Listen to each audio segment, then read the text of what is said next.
Right, welcome back, everybody. Let's take a look at the front pages of some of the newspapers. Of course, the Weekly Guardian, Mail and Guardian coming out on a Friday. So that's the first paper that we're looking at. And an interesting front page they've got, the GNU idea. Okay, GNU? Government, National Unity, that's the big headline there. And they're saying that the last time we had a government of national unity, the National Party was in charge of the finance ministry. How would it work this time? So anyway, the Mail and Guardian I had a little bit more of a look at the story, and they are basically talking to the recent comments by Democratic Alliance leader John Steenhuisen that the door was not closed to a potential governance arrangement with the ANC, and this has sparked speculation about the creation of a government of national unity after the 29th of May elections. So they say in the article, the DA was at the forefront of creating the opposition multi-party charter for South Africa, a pre-election coalition agreement aimed at dislodging the ANC, but Steenhuisen's comments appear to indicate a realization that they may not achieve their objective anyway. So those are that's the big focus for the Mail and Guardian this morning. Then they also take a look at the Ditsobotla disaster. ANC infighting leaves residents sinking in sewage. And then more people, fewer trees, Africa's growing carbon emissions. And then finally, why we'll always be crying at the pumps. All right, man, I cried when I filled up this week. I can tell you it is expensive these days to fill up your car. It really is. All right, let's take a look at the next paper, which of course is the Business Day. Business Day talking Sibanye.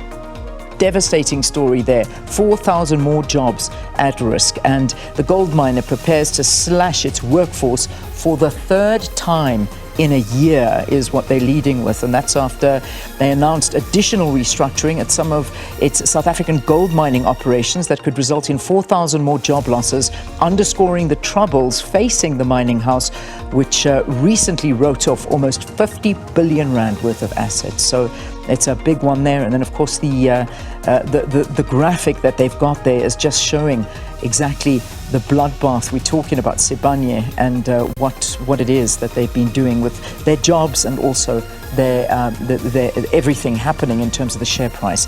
Then at the top, mining production accelerates a surprising 10%. So mining beat estimates with an increase of nearly 10% year on year in February, partly underscoring the benefits of less disruptive stage 6 load shedding during the month. So those are the figures that Stats SA released, and analysts had forecast, I think, 2.8%, but it was a 3.9% increase. So that's pretty good if one has to look at that increase, but obviously not good enough, as the Sibanye headline tells us. Bunkering industry missing out on bonanza. The Red Sea attacks, which prompted many cargo carriers to reroute their vessels around Africa, have led to the number of passengers via the Cape of Good Hope more than doubling to 2,387 in February 2024 from 1,159 a year earlier. This is data from the World Trade Organization. So that's one. That's a big one there. And then, of course, finally, PIC eyes a bigger slice for black asset managers. That's a public investment corporation, Africa's largest state-run asset manager, planning to channel more business to black-owned and controlled money managers. It wants more than a third of its senior managers to be women by the 2026-2027 financial year. Right, that's the Business Day. Let's move on to the Star now. And the Star, lifestyle audits for top MPs loom. Finally, can I say. Report recommends that leading MPs be profiled after the May elections. So the top brass of Parliament's political leadership are scheduled to undergo a lifestyle audit in the 7th National Legislature following the general elections on May 29. So yeah, let's see what comes of that one.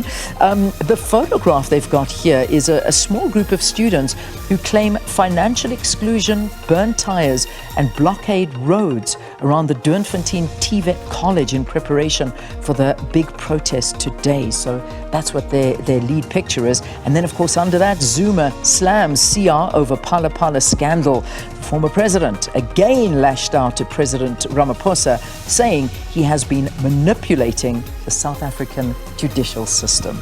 Big look at that one. So those are the top stories in the Star there. Let's have a look at the Citizen this morning. Citizen, lovely photograph, I must say. It's beautiful colors, lovely photograph there. And this is a worshipper at the Nizamiya Mosque in Midrand. And that, of course, is following the Eid al-Fitr prayers, marking the end of the Muslim holy month of Ramadan. So that's what they were leading with. The big story, though, teachers, the new target. South Africa needs to pause, ponder, and take a look at how best to respond to the scourge similar to gender-based violence hitting schools, says teachers' unions. After 2 educators were killed last Friday, the social ills affecting schools come from the community. So that's the big stories there. And then let me quickly just have a look at the Sowetan this morning. The Sowetan, Fort Hare University. It was a feeding frenzy. State reveals how shootings were used to create fear in order for more security tenders to be approved in money-making schemes that almost bankrupted the institution. So that's their big story. And of course, you remember the celebrity bodyguard Anwar Khan. That was AKA's bodyguard, pocketed 62 million rand, allegedly paid hitman and dished out more comebacks. So the other one, of course, is the new mayor of Ekurhuleni. Will it overcome problems? So there we go. That's the end of your newspapers. SABCnews.com also having you covered throughout the day and night with all the breaking stories, local and international, and also, of course, posting all the interviews on there as well as podcasts.